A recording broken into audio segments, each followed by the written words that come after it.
Welcome again, all my listeners, followers. This is Calypso Beach, your local friendly producer, podcast host of TheBtzTho. We're sitting out here in Baisley Pond Park on a windy January day. The temperature is rather nice. I'm sitting here with my guest, Zye. And you can contact me at TheBtzTho@gmail.com. This is our first episode for January. It's a new year. It's 2020. Hi, Jess. Hi. How are you? Zye is also known as Jess. She's like my best friend as well.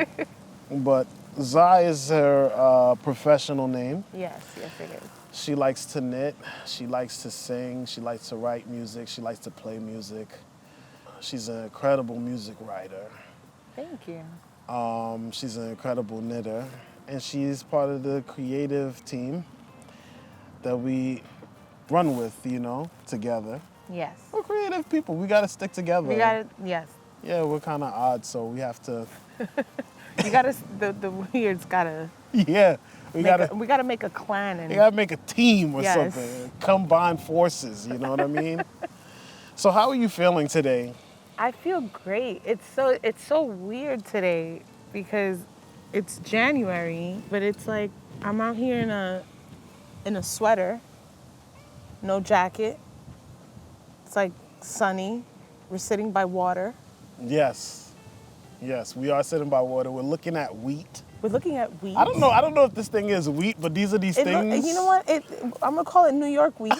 New York wheat. New York wheat. Okay. We're looking at, and I think I saw some geese over there. Mm-hmm. So this is very strange because usually in January we'd be stuck in our apartments with down jackets and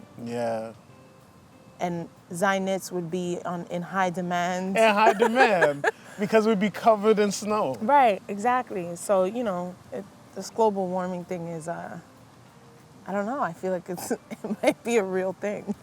Yeah, it's crazy. You said, what if you were like a scientist in the lab and your whole project was to study global warming, and that was a statement that you made? That was just I'd be like, well, my name is Jessica Zye, MD, and we've been studying this for a while, and I think that this global warming, it might be a thing. It's a real thing. I think it's a real thing. Somebody would stand up and raise their hand and say, I concur. Right, very official. And I don't know what the next steps after that would be. It doesn't matter. I'd be like, look outside. Yo, let me ask you a question about writing. Yes. And being that you're a music writer, Mm-hmm. you write lyrics, you write music, where does the inspiration for those things come from? Sometimes they come from life experience. Sometimes they come from fantasy. I think one of the coolest things about being able to put emotions into words is when I can put someone else's experience or someone's imagined experience into words and make a story behind it, and I get inspired by that. Do you think that women fantasize more than men? Oh, I don't know. I don't think so. I think men fantasize more than women. I think that's why you have so many men songwriters that write these amazing songs for women. Oh, yeah. But you don't have the other way. Not that it's not possible, it's just, it's not as common. And I think it's just because, I don't know. I know feminists are going to hate me right now. But I think there's a lot of men. I think men just don't have the chops, the vocal chops to kind of like bring it out. Yeah, it could be. It's like one of those things. You know what? I think, though, men are more, they're allowed to be imaginative more than women because I think we're raised to be more like, hey, what's real and practical. Right. So I think with men, they're allowed to kind of roam more, and because of that, their minds can roam more than women's. Yeah, my mind roams a lot, you know. Sometimes I gotta pull it back in Yeah. and kind of remember that I have bills that I have to pay, Right. you know, and I got a son that I have to support, and, you know, I got things that I have to do. But still, your mind roams. It roams, man. That thing is gone. Yo. You know what though? Mine too. I'm a little more, you know, realistic. I don't even like to call it realistic because you I calling don't, yourself realistic? I Is don't that think you? I'm realistic. Is that you kind of like stopping yourself and pulling yourself back? I think so. Okay. I think that's how I put my brakes on. Okay. Because I don't think I'm that realistic. Hence, I like knit, and I'm like, I can totally make a living from knitting one scarf a week. Like, You totally can. you know, like, so I don't know if I'm that realistic, but my mind still roams a lot. More than I'd like it to, because I'm like, no, I'm realistic. Yeah. I had a girlfriend like back in the days, and I told her like I wanted to make music and, you know, be this artistic person that I am today. And she said to me, no, you have to be more realistic. You know, you got to get yourself like a regular job, like a bus driver or something. Oh my God. And like immediately when she said that, I imagined myself as like a MTA bus driver with some cut off gloves, turning the steering wheel. The big wheel, yep. I said, wow, maybe that's what I'm supposed to do. Oh no. Maybe that's what I'm supposed to do. That's definitely not. Listen, I think that people like you, maybe people like me, we definitely put words and melodies together and colors together in a way that I feel the world needs to hear. My thing is the journey of it all. When I was a kid, my dad used to work for the projects. He's retired now. So one day he found a skateboard. Ooh. Right? You know, the skateboard with the kickback or whatever the hell that thing is. Uh-huh. And he brought it home. He's like, hey, this is yours. I was so excited. Right? course you were. So like the next day, I had the skateboard for like maybe 4 days or so. And there was a square piece of carpet in my backyard. And I was like, man, I wonder if I take that square piece of carpet and cut it out, the same shape as a skateboard. Can I put it on the skateboard and like, it would be nice. And make it like a comfy skateboard. Right, you know, like, and I was like, I want to skateboard barefoot, you know. So I did that. And my friends were like, well, how the hell did you come up with this? And I think it's all from my mind just like wandering out. That's why the world needs comfy skateboards, man. I think so. These skateboarders right now are like are looking at their skateboards like, damn, yo, you made out of wood. Wood, You hurt man. my Damn. feet. Yeah, you know. When you're knitting, do you get into, is this sort of like a state of meditation for you? Because I know it's something that you're Yes. repeating. Yes, definitely. Okay, so not every pattern, just for people who don't knit, not every pattern is like, you know, ultra repetitive where you can like lose yourself.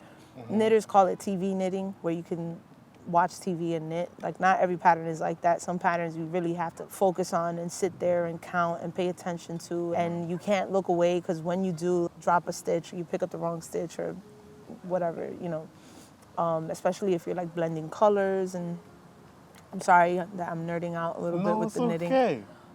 But for the most part, like when it is like a repetitive pattern, oh my God, I go into like, I kind of go deaf for a little bit. Is it like that high-pitched noise? Like, No. you know, like in The Shining, you know, when the guy that works in The Shining, he's like looking at a little kid, and then it's like this high-pitched noise, and they're just looking at each other. Is it something like that? Or do you think about things like situations? No, for me, I kind of go to my happy place. For some reason, there's a lot of water. You know those like machines that people use to sleep, and they hear the swoosh. Oh, okay, okay. So it's like a very peaceful, happy swooshing over. It washes over me. Ooh, wow. And I knit. It's crazy. Yeah, it's very nice. I actually enjoy knitting. Like sometimes people who like order from me and stuff, they're like, "Is it done yet?" And I'm like, "Dude, relax. It's a process." Trust me, I'm in my happy place often. I'm knitting your piece. I do a lot of study and meditation and things like that. I feel when you're doing something like that, when you're doing something like knitting or making something for somebody, even like cooking, doing someone's hair, you're putting like a lot of your energy into that object when you're making it. I think so too. I think like one of the girls at my job, she had ordered a scarf from me. And I have to say, I don't usually knit in black because it hurts my eyes. Okay. It's, you can't see what you're knitting. And not to mention, you can't really see my craftsmanship. Like, but I made hers and she was like, please, please. And I did it. And I actually really enjoyed working with the yarn, and the piece just, I don't know how to explain it, but I was so happy making that piece. And I gave it to her and I was like, I made this for you and it's special because it's black and I don't usually do that, but and she put it on and she was like, Jess, what, is this like a special kind of yarn? And I'm like, no, it's the same kind of yarn I use for the other scarf. Right. And she goes, I feel this, I'm so warm, like, and it's so like, and I was like, thanks. I'm happy because I feel like she's feeling the love that I put into that piece, Yeah, yeah. I think that it's very important as any creator that it's your responsibility to know that in everything that you create, a part of you is in it. So yeah, you don't necessarily want to put all your bad parts in. Absolutely. Well, it's funny because there's like a bunch of like projects that for preemie babies, Okay. they ask for like hand knitted hats. Oh yeah? Yeah. And it's because of that, because even babies can sense the energy that you put into that. Right. Listen, if you look at, I don't study philosophy or like, ancient times or anything, but the little that I do know is that back in the day, they used to take us royalty like we were gods because we were in direct communication with the gods. That's where our inspiration supposedly came from. Right. So when people, talk about artists as anything less than, I'm always like, really? Can you come up with that? But then you tell somebody, for any of my listeners that are under 18, never tell anybody that you want to be a painter or like a skateboarder.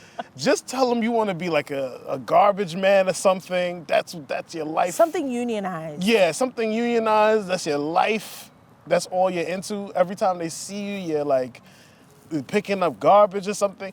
Just you're like, painting is a hobby. This is just... Right, exactly. This is a hobby, obviously. Just keep it really low. Yeah, keep it really low. When you're ready, then you can show them what you've been doing. Then you're like, surprise. Yeah. Because... I'm brilliant. There's a lot of people out there, dream crushers. Oh, yeah. They'll tell you you're wasting your time. They'll tell you, look at your other friends, look at what they're doing, to deter you from what you've actually been brought down here to do. People love doing that. What, dream crushing? Yeah. With anything, though. It's just a thing of they don't want your dream to be bigger than their accomplishments. You know what I mean? So you can do one of two things. Either surround yourself by really accomplished people, and if you notice people that have accomplished a lot, when you're like, I want to paint caps red and put a stripe through them and put the word Supreme on it and sell it for $500, people are like, that are very accomplished are like, yo, that's a good idea. 500? Yeah, I'd pay for that. That right? number, it's a nice round number too. That's great. Yep. Yeah, and what else do you want to do? You know what I mean? But people that have gotten to their personal peaks and they're like, yo, this is as far as I'm gonna go. they love to be like, no, you can't go that far. You can't. What are you trying to go farther than me? No. You can't do that. No. Don't do that. It's not gonna work. Nobody's gonna buy something that says Supreme. What a stupid idea. Or you can like be super bold and be like, forget it. I'm gonna paint it blue. Call it Underdog. Yo, that's what's the thing. Yeah. See? Well, for our listeners, Zye has just raised her eyebrows as if like this is the most Groundbreaking. diabolical thing that you could be doing. I can't resist the diabolical urge. Oh my God, yes. No, but it's true, man. People love to just come and say, you can't. I think creativity is kind of like taking control in a way. Do you feel like that? Definitely. It's taking control of your emotions, of your surroundings. There's some things that we really can't control. We don't have a grasp on them. And through any form of art, you can change that. You can change your perspective. You can, like when you go to therapy and you like talk things over and you're like, oh man, I just had to hear it out loud. Right. Sometimes music is like that, or not even just music, but sometimes just painting something or drawing like a doodle or, I doodle all the time. Me too, but you know what I doodle? I write my name a lot. Oh, okay. Like to empty my mind. I just write my name over and over like a psychopath. Are you serious? Yeah. I never knew that. Yeah. I mean, when I doodle, I do like repetitive designs, like I'll do an L, then I would flip the L the other way, and then I would do an F and flip the F the other way. You know what I doodle a lot too? What's that? Eyes. Eyeballs? Yes. Like the whole eye. I draw eyes a lot. Like if you look at any notebook that I've ever owned, there's at least 20 eyes looking back at you. Wow. I think a lot of people that do draw, they're like interested in this eyeball. Eyes, right? Yeah, this eyeball thing, something that's looking. I can't tell you why I've chosen eyeballs or the eye in itself, like an eyeball in a socket. You know what I mean? I draw like lashes and different eyeliners. Hold on, it's a girly eyeball. It's a girly eyeball. Most of my eyeballs are like veiny, like weed smoke. See?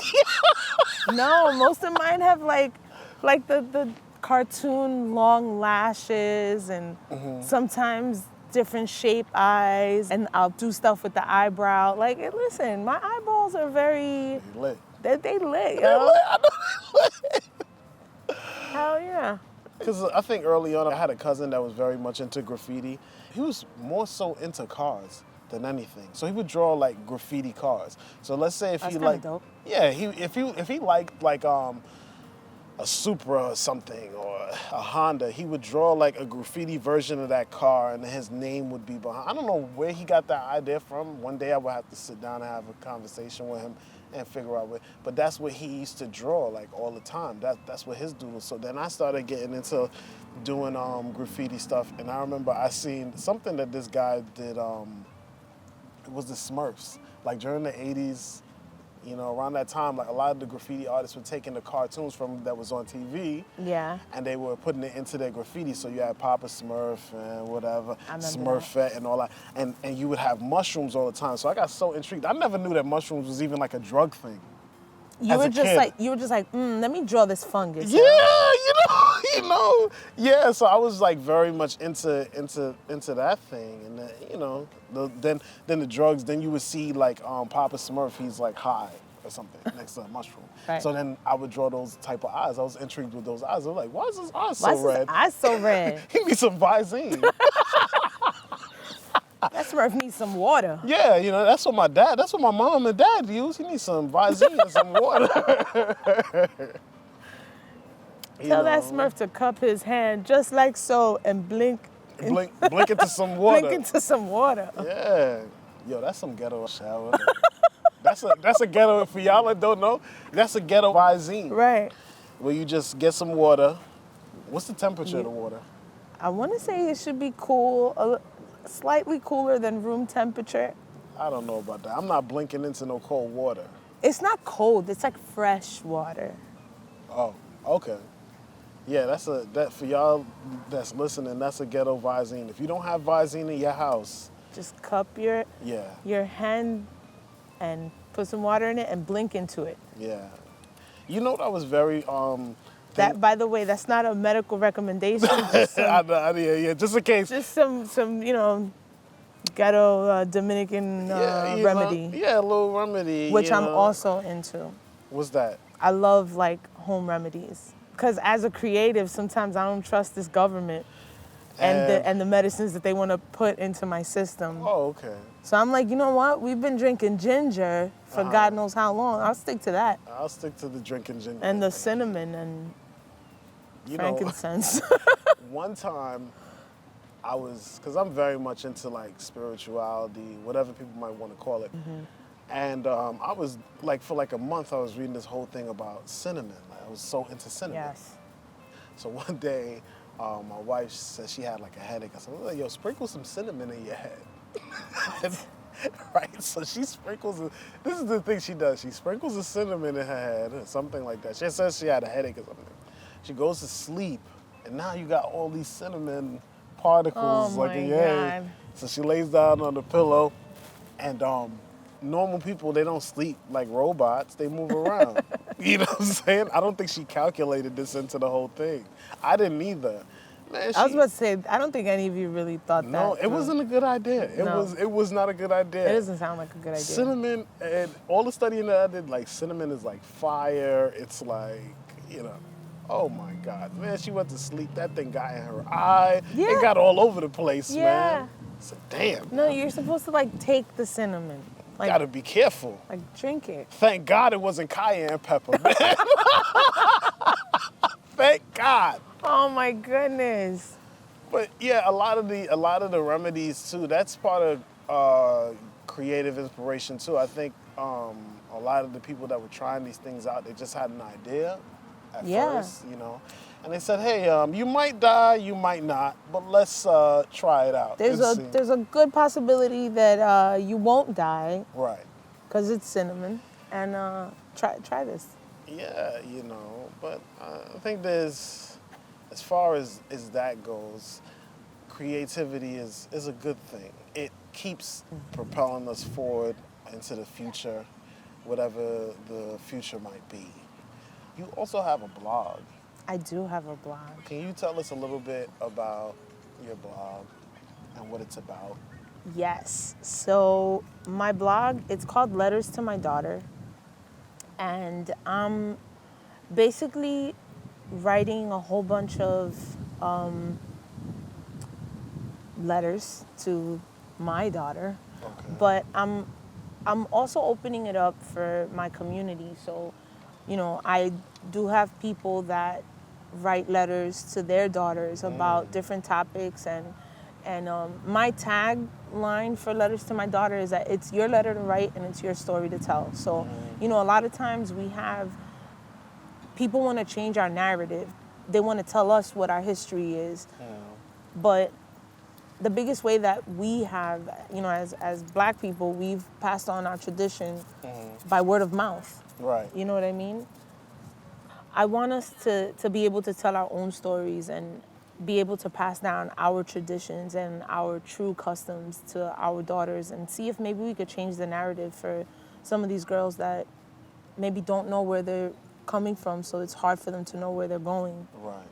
This season, I'm gonna call it, I'm writing about a balanced life and the things that I've learned about leading a balanced life. And I have a bunch of contributors, just people that I personally admire, that I look up to, that they don't even know they're mentoring me in certain... So that you handpick kind of like... Yeah. Okay. And I'm opening it up to anybody who wants to write a letter to their daughter about whatever topic. Because I think it's important for our kids to know our story. Like, yo, I made this mistake. Or I had this incredible breakthrough. And this is how I even got to that breakthrough. Right. You know what I mean? And then maybe it'll take you half the time to get to your own breakthrough. Right. It cut that it'll cut that learning curve. that learning curve short. You know, I feel you. I like the fact that you have this blog, and I like the fact that you're doing it because you're sharing to I don't think it's only daughters. I think it's even other mothers that might be, how do I talk to my daughter about this, or how do I explain this situation, you know? that's what it's. I mean, that's. Do you think that you'll have men, guys, fathers, and sons maybe reading this blog? I hope so. Because I don't know what is it? Letters to my son would be like. Like letters to my son would be like, get a job. No. Don't be bad. Just Don't be a bad boy. don't be a bad boy. Go get a job. No, I Yeah. think, I mean, these letters really are for everyone. It just so happens that I have a daughter and I don't have any sons. But also, you know, I think, to me, it's just really important to shape our women. A lot of our women are stuck raising the babies. And unfortunately, a lot of our men tend to, or not, yeah, a lot of our men tend to walk away, and we need women who have a strong foundation. And I don't pretend to have all the answers, but I do know that there is a immense power in community, Right. which is why I'm calling on my community to be like, yo, pass on your stories too. You know what I mean? But I think this is for everyone, for fathers, for brothers, for, you know, if you are left with the responsibility of raising a girl, or I don't know, you have to talk to a girl eventually, like At some point. at some point, you know, there's certain things that you might have a question about, or you might want to talk about, and hopefully this can be that. But really, really, this is for girls who need to hear, and they can navigate to whatever voice it is that they need to hear at the moment. Right. So the reason why I chose letters is because my dad actually, he died in prison, right? Okay. And a big part of prison culture is writing letters. Right. You know, it's expensive to call home all the time. Right. The minutes, they add up. So what a lot of people who are in prison, what they do is they'll write letters back home. Like, that's how Right. they communicate. That's how they remain, you know, a part of their community and a part of their household, and a lot of times. And my dad was no different. So he used to write me tons of letters. And when my father passed away when I was 10.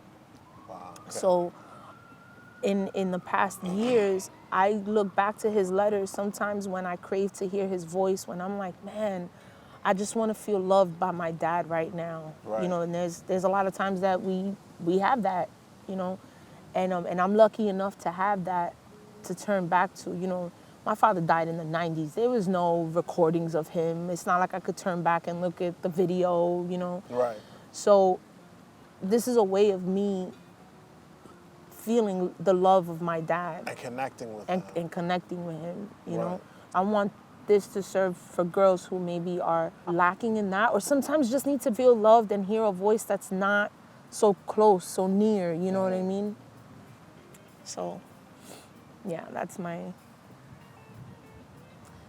I think that's awesome. I think that's very noble. Thank you.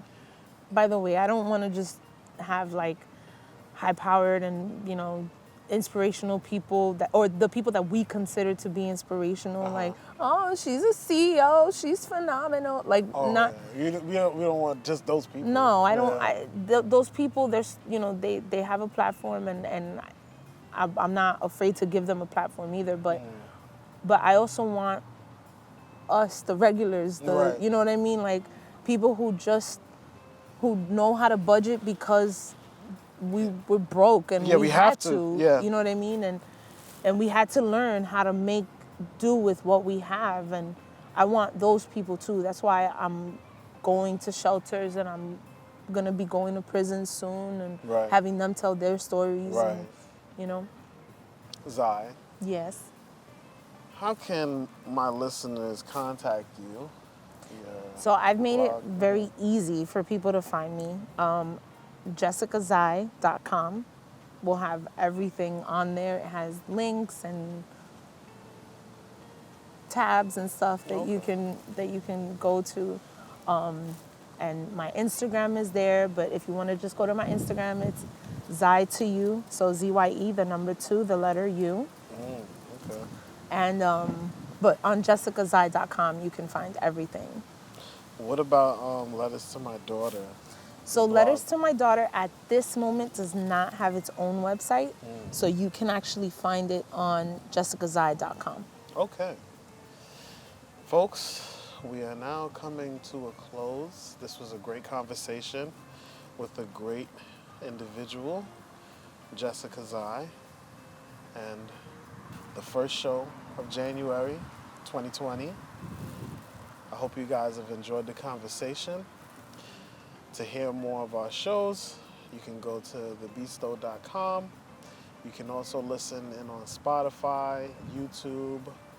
Just type in The TheBtzTho, TheBtzTho. Thank you, ladies and gentlemen. This is your friendly neighborhood producer, Calypso Beats, signing off. Peace.